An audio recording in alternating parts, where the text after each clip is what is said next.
Hello students, তোমরা যারা HSC 2025 batch আসো, তোমাদের জন্য অ্যাকচুয়ালি এই ভিডিওটা। তো তোমাদের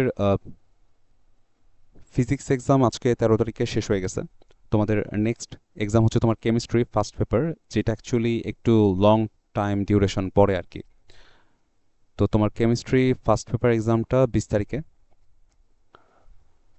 তার মানে মাঝখানে তোমার হচ্ছে in total full day and night তুমি পাচ্ছ 6 দিন। আর একদিন যদি এক্সট্রা ধরা হয় আজকের দিনটাকে, তাহলে টোটাল 7 দিন তোমার হাতে আছে। তো যদি তুমি এই টাইমটাকে খুব ভালোভাবে এক্সিকিউট করতে পারো, তাহলে তোমার কেমিস্ট্রিতে হয়তো বা খুবই ভালো মার্ক থাকবে, লাইক 95+ টাইপের। আর যদি তুমি আম, অবহেলা করে এই টাইমটাকে নষ্ট করো, তাহলে দেখা যাবে যে আসলে কেমিস্ট্রি নিয়ে একটু টানাপোড়েন চলতে পারে, যেহেতু তোমাদের অধিকাংশ বোর্ডে দেখা গেছে যে খুব কঠিন কোশ্চেন এই অবধি হয়নি। কিছু বোর্ডে হয়তো বা তোমার আইসিটি কোশ্চেনটা একটু কঠিন করছে। তো তুমি যদি বলো যে আসলে কিভাবে আজকে থেকে তোমার হচ্ছে পড়া উচিত, তো সেই ক্ষেত্রে অ্যাকচুয়ালি আমি সাজেস্ট করব যে তুমি প্রথমত কেমিস্ট্রি সেকেন্ড পেপারটা দিয়ে শুরু করো। তো কেমিস্ট্রির সেকেন্ড পেপারে আমার মনে হয় যে তুমি যদি 14 বা 15 এই 2 দিনও অ্যাটলিস্ট দাও, তাহলেও এটা একটু আগায় থাকবে। কারণ কেমিস্ট্রির সেকেন্ড পেপারে কিন্তু সেম 7 দিনের মতো তুমি পাবা না, তুমি কম দিন পাবা। আচ্ছা, তো এই 14 থেকে 15 বা 14 আর 15 তারিখে এই 2 দিন প্লাস আজকের তোমার হচ্ছে যে রাতটা, 13 রাত, এই টোটাল যদি 3টা টাইম ইন্টারভেল তুমি দাও, তাহলে তুমি কেমিস্ট্রি সেকেন্ড পেপারটাকে লাইক 40%-এর মতো তুমি শেষ করে ফেলতে পারবে রিভাইজ করে, অথবা তার থেকেও বেশি করতে পারো যদি তোমার আগে পড়া ভালো হয়ে থাকে। দেন তুমি হচ্ছে কেমিস্ট্রি ফার্স্ট পেপারটা শুরু করবা হচ্ছে ধরো 16 থেকে, 16 থেকে 19, কারণ 20 তারিখে তোমার হচ্ছে এক্সাম আছে। অনেকে হয়তো বা আরেকটু মানে 14, 15, 16 পড়ার চেষ্টা করবো, বাট সেই ক্ষেত্রে আসলে যে ঝামেলাটা তৈরি হবে সেটা হচ্ছে যে কেমিস্ট্রি ফার্স্ট পেপারটাকেও কিন্তু একটু সময় দিতে হবে। কারণ ফার্স্ট পেপার যদি খারাপ হয়, তাহলে দেখা যাবে যে কেমিস্ট্রি সেকেন্ড পেপারে চাপটা বেশি পড়বে। তো এই প্ল্যানিংটা তুমি ফলো করতে পারো। এছাড়াও তোমার উইকনেস বা তোমার স্ট্রং পয়েন্ট কোনটা, সেটা অনুযায়ী তুমি টাইমটাকে নিজের মতো করে সাজায় নিতে পারো। তো এখন আসি প্রথমত তোমার হচ্ছে কেমিস্ট্রি সেকেন্ড পেপারের সাজেশানে। যেহেতু তুমি আজকে থেকে কেমিস্ট্রি সেকেন্ড পেপারটা শুরু করবা, তো কেমিস্ট্রি সেকেন্ড পেপারে সবচেয়ে উইক পয়েন্ট হচ্ছে বেশিরভাগ স্টুডেন্টেরই হচ্ছে জৈব যৌগ।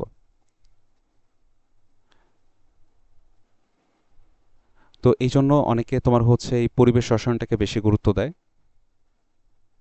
দেন হচ্ছে ধরো পরিমাণগত,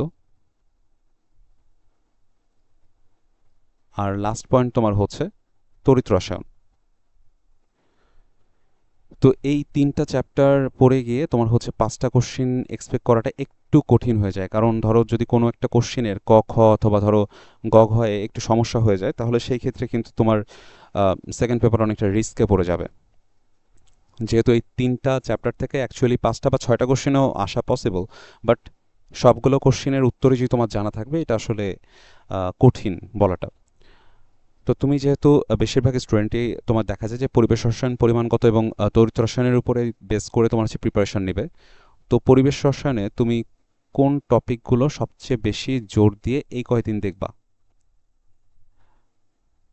প্রথম যে টপিকটা, সেটা আমি বলবো যে তুমি বাস্তব গ্যাস রিলেটেড যত কিছু আছে এটাকে শেষ করো। ধরো বাস্তব গ্যাস রিলেটেড তোমার হচ্ছে অ্যামাগা রেখা আছে,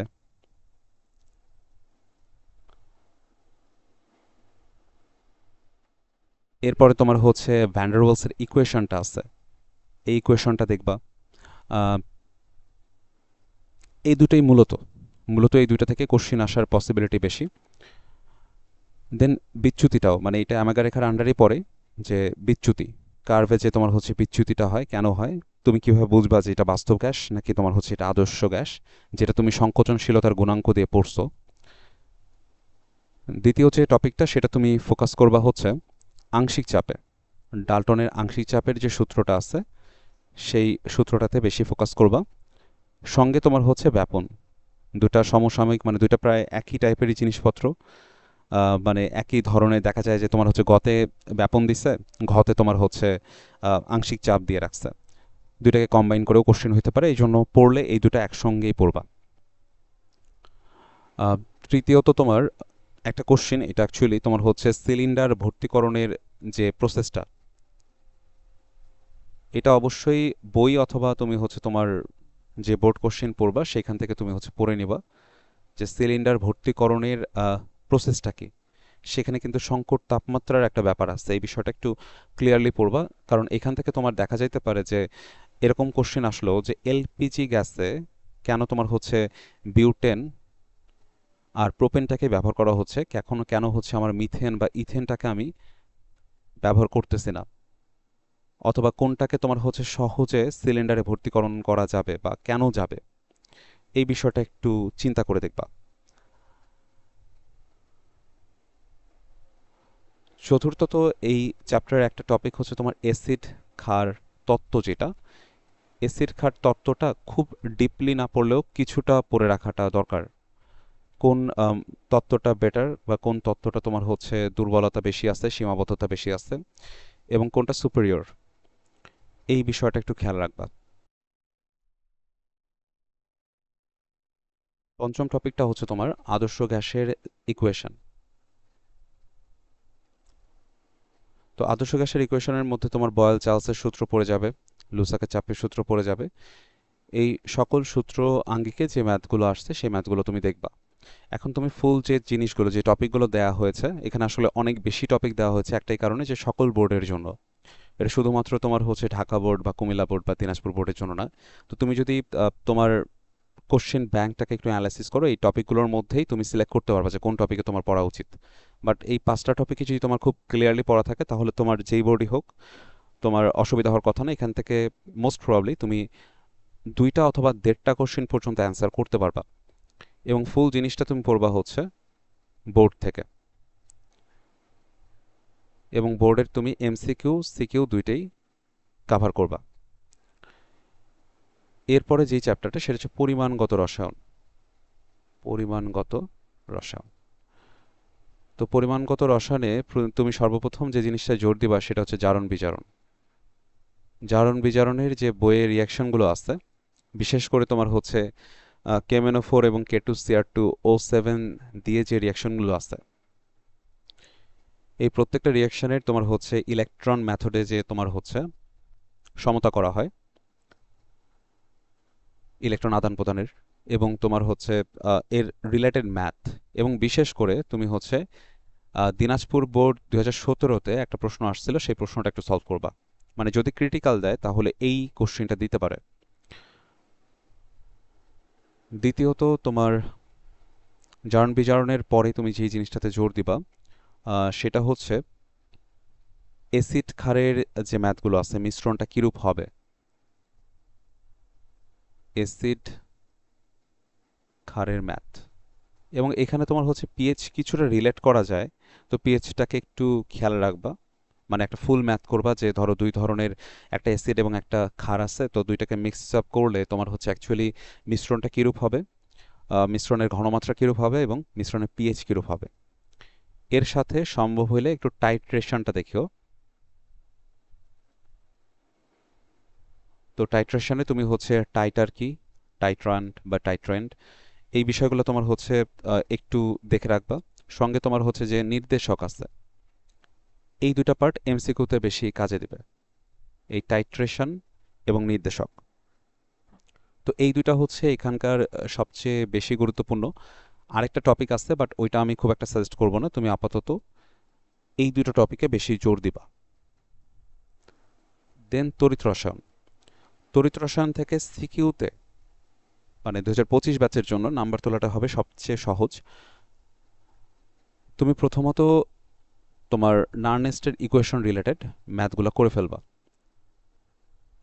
এবং নার্নেস্টের ইকুয়েশন রিলেটেড ম্যাথ করার ক্ষেত্রে তুমি যেই বই ফলো করো, তুমি কিছু ম্যাথ পাবা, এটা আসলে বোর্ডে তেমন নাই।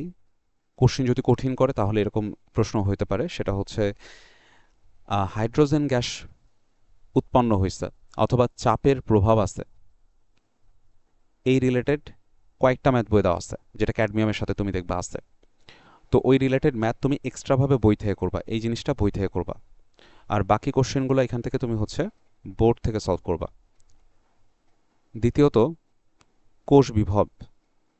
কোষ বিভবকে কাজে লাগিয়ে তোমার হচ্ছে দেখা যায় যে পাত্রে রাখা যাবে কি যাবে না, পাত্রে রাখা যাবে কি যাবে না যে ম্যাথগুলো আসে, এটা, এবং মুক্ত শক্তির পরিবর্তন তোমার বইয়ে ছোট্ট করে লেখা আছে, এটা থেকে এই পর্যন্ত সেই রকম কোনো বোর্ডে কোশ্চেন আসেনি। এটা জাস্ট একটু দেখে নিবা, বইয়ে হয়তোবা খুবই অল্প ম্যাথ আছে, জাস্ট দেখে রাখাটা খুবই সেফ হবে যে মুক্ত শক্তির পরিবর্তনের সাথে কিভাবে তোমার হচ্ছে কোষ বিভবটা রিলেটেড। আর তৃতীয়ত হচ্ছে ফ্যারাডের সূত্র। তো ফ্যারাডের সূত্র রিলেটেড ম্যাথ অবশ্যই, এবং নার্নেস্ট, এই দুটো মাস্ট। আর পাত্রে রাখা যাবে কি যাবে না তুমি যেভাবে ম্যাথগুলো করছো সেগুলো দেখবা। আর মুক্ত শক্তির পরিবর্তন সেফ থাকার জন্য, এটা যদি কেউ মনে করো যে আমার একদমই পড়া নেই, এটা বাদ দিতে পারো। তো এই যে তোমার হচ্ছে তিনটা অধ্যায়ের কথা বলা হলো, এই তিনটা অধ্যায়ের ক্ষেত্রেই তুমি বোর্ডের কোশ্চেন সলভ করবা, এমসিকিউ সলভ করবা।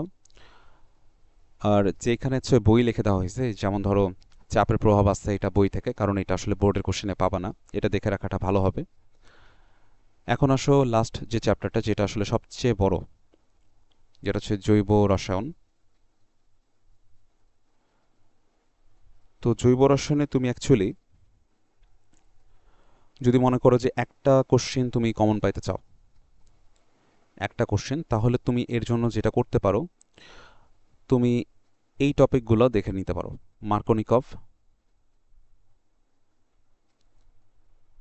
সাইজেফ, আর প্রতিস্থাপন মানে SN1 SN2, তাহলে SN রিয়াকশনগুলো। তো SN অ্যাকচুয়ালি তোমার হচ্ছে আমাদের প্রতিস্থাপনের যে একটা প্রসেস, যে তোমার কোনটা একানবিক কোনটা দ্বিআণবিক, এই সংক্রান্ত জিনিসপত্র। মার্কোনিকভে তুমি সংযোজন বিষয়টাকে দেখবা, এবং তুমি সাইজেফে অপসারণের বিষয়টা, এটা তুমি খুব ক্লিয়ারলি তোমার হচ্ছে তিনটা জিনিসই রিয়াকশন আকারে যেমন আছে, বা তোমার হচ্ছে ধরো নীতিটা কিভাবে ব্যাখ্যা করা আছে, এই বিষয়টা ক্লিয়ার হয়ে নিবা। আর মার্কোনিকভ পড়লে কিন্তু অ্যান্টি মার্কোনিকভটাও সঙ্গে সঙ্গে দেখে নিও। সঙ্গে তুমি যে কাজটা করবা সেটা হচ্ছে তুমি ওজোনোলাইসিস, ওজোনোলাইসিস, এটা হচ্ছে তোমার অ্যালডিহাইড কিটোন এবং অ্যালকিন, এই তিনটাকে কম্বাইন করার একটা তোমার কোশ্চেন। তো তুমি যদি মনে করো যে তুমি একটা কোশ্চেন কমন পাইতে চাও, তাহলে তুমি এই টপিকগুলো দেখতে পারো। এরপর যদি তোমার মনে হয় যে তুমি আরও একটু ডিটেলসে পড়তে চাও, বা আরও বেশি কমন পাইতে চাও, অথবা জৈব রসায়ন থেকেই তুমি বেশি অ্যান্সার করবা, তাহলে সেই ক্ষেত্রে তুমি তোমার বেনজিন রিলেটেড যে জিনিসগুলো আছে,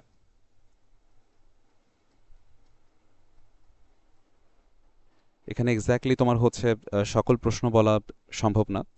যেমন ধরো বেনজিনের নাইট্রেশন, টলুইনের নাইট্রেশন, TNT প্রস্তুতি, তারপরে ধরো বেনজিনের বা ফেনলের নাইট্রেশন হতে পারে, জাইলিন, অর্থোজাইলিন, প্যারাজাইলিন প্রস্তুতি, প্যারাসিটামল বা অ্যাসপিরিন, তোমার সিলেবাসের অন্তর্ভুক্ত যে জিনিসগুলো আছে, এটা তুমি অবশ্যই বোর্ড থেকে পড়বা, অনলি বোর্ড কোশ্চেন। এই তিনটা টপিকের ক্ষেত্রে তুমি প্রথমত তুমি হচ্ছে বই থেকে দেখে নিবা, এই টপিকটা পুরোটাই তুমি হচ্ছে বোর্ড থেকে করবা। আর এটা বই দেখার পরে দেন হচ্ছে তুমি বোর্ডে যাবা। এবং তৃতীয়ত, তুমি সমানুর যে অংশটুকু, সমানুটা দেখতে পারো। তো তুমি যদি এই বিষয়গুলাই একটু ভালোভাবে ফোকাস করে পড়ো, তাহলে আশা করা যায় যে তোমার জৈব রসায়ন থেকে তুমি ফুল 2 সেট অথবা 3 সেট কোশ্চেন আসতে পারে। তো এটা হচ্ছে একদম বেস লেভেলের সাজেশন সকল বোর্ডের জন্য। তোমরা যদি এগুলো ফলো করো, তাহলে আশা করা যায় যে তোমার দ্বিতীয় পত্রে অসুবিধা হওয়ার কথা না। এরপরে তোমার আসি প্রথম পত্র, যেটা হচ্ছে 20 তারিখের তোমাদের হচ্ছে এক্সাম। তো প্রথম পত্রে গুণগত রসায়ন, এই গুণগত রসায়নে তুমি আসলে কোন কোন টপিক খুব ভালোভাবে পড়ে যাবা। প্রথমত কোয়ান্টাম সংখ্যা,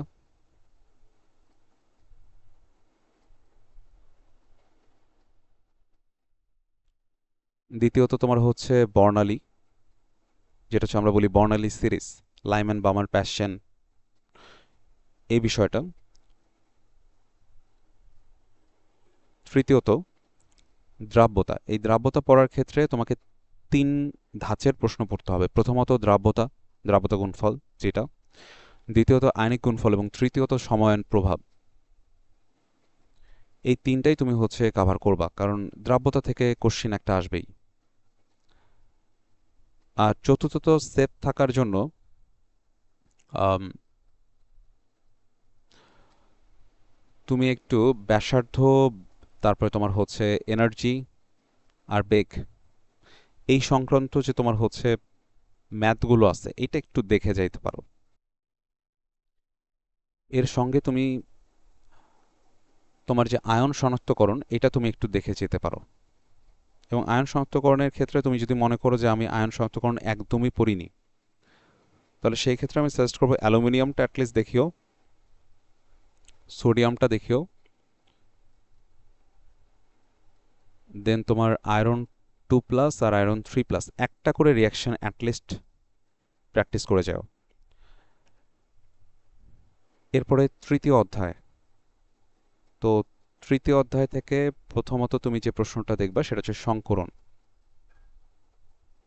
বা হাইব্রিডাইজেশন। তো সংকরণে তুমি মূলত তোমার বোর্ডের কোশ্চেনগুলোকেই ফোকাস করবা, বোর্ডের বাইরে আসলে ফোকাস করার কোনো দরকার নাই। দ্বিতীয়ত তুমি ডি অরবিটালে ফোকাস করবা, বা ডি ব্লক মৌল যেটা আমরা বলি, ডি ব্লক মৌল। তো ডি ব্লক মৌল থেকে দেখবা যে রঙিন যৌগ বা অবস্থান্তরে এই কোশ্চেনগুলো হয়, এইটাও অনলি বোর্ড কোশ্চেনটা ফলো করবা। এবং তৃতীয়ত তুমি ফলো করবা হচ্ছে ফাজানের নীতি।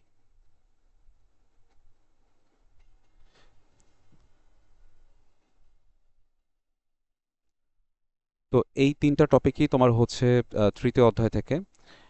এছাড়া আরও কিছু টপিক হয়তো বা আছে, বাট সাজেস্ট করবো যে এই তিনটা টপিক অ্যাটলিস্ট খুব ভালোভাবে একটা ধারণা নিয়ে যাও, তাহলে অসুবিধা কি কম হবে। নেক্সট চ্যাপ্টার হচ্ছে তোমার চতুর্থ। এখান থেকে তুমি হচ্ছে রাসায়নিক পরিবর্তন থেকে তুমি প্রথমত কেপিকেসিতে সবচেয়ে বেশি জোর দিবা, কেপিকেসির যত বোর্ড কোশ্চেন আছে। এবং দ্বিতীয়ত তুমি হচ্ছে বাফার দ্রবণের সাথে, বাফার দ্রবণের ক্ষেত্রে তুমি প্রথমত হচ্ছে পিএইচ এবং পিওএইচ, যেটা হচ্ছে হেন্ডারসন হ্যাসেলবাকের ফর্মুলা, সেখান থেকে তুমি পড়তেছো। এবং দ্বিতীয়ত তোমার হচ্ছে দুর্বল এবং সবল অ্যাসিডের যে পিএইচ এর ম্যাথগুলো,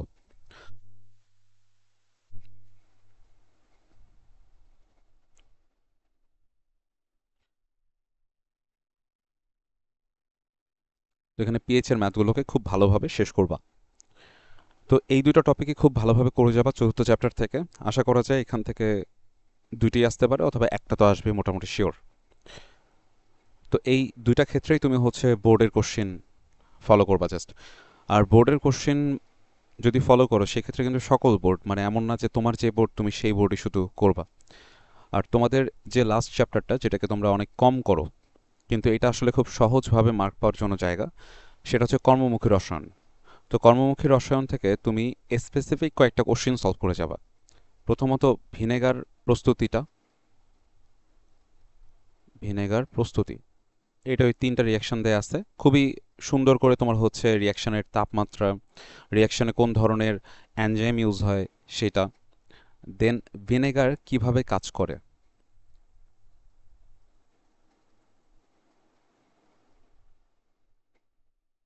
আর লাস্ট ওয়ান আরেকটা কোশ্চেন হচ্ছে খাবার কেন পচে, আর খাবার পচনটাকে রক্ষা করার জন্য তুমি দুই ধরনের জিনিস দিতে পারো, একটা হচ্ছে অ্যান্টিঅক্সিডেন্ট আর একটা হচ্ছে অ্যান্টিমাইক্রোবিয়াল। তো এই দুইটার মধ্যে তুমি কোনটা কখন দিবা। তো খাবার পচার কারণ অ্যাকচুয়ালি দুইটা, অক্সিজেন এবং তোমার হচ্ছে আমার মানে মাইক্রোবিয়াল এজেন্ট আর কি, মানে মাইক্রোবিয়াল এজেন্ট।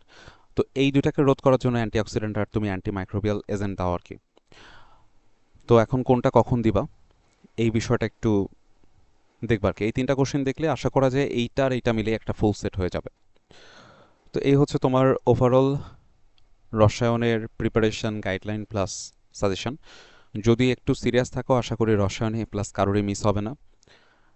তো এই কয়দিন বেশ ছুটি পাইছো, তো একটু কষ্ট করে হলেও পড়াশোনা করো। আদারওয়াইজ যাদের ইঞ্জিনিয়ারিং ইচ্ছা আছে তাদের কিন্তু দেখা যাবে নাম্বারের একটা সমস্যা হয়। তো এটা একটা নাম্বার তোলার একদম পারফেক্ট তোমার হচ্ছে জায়গা রসায়ন।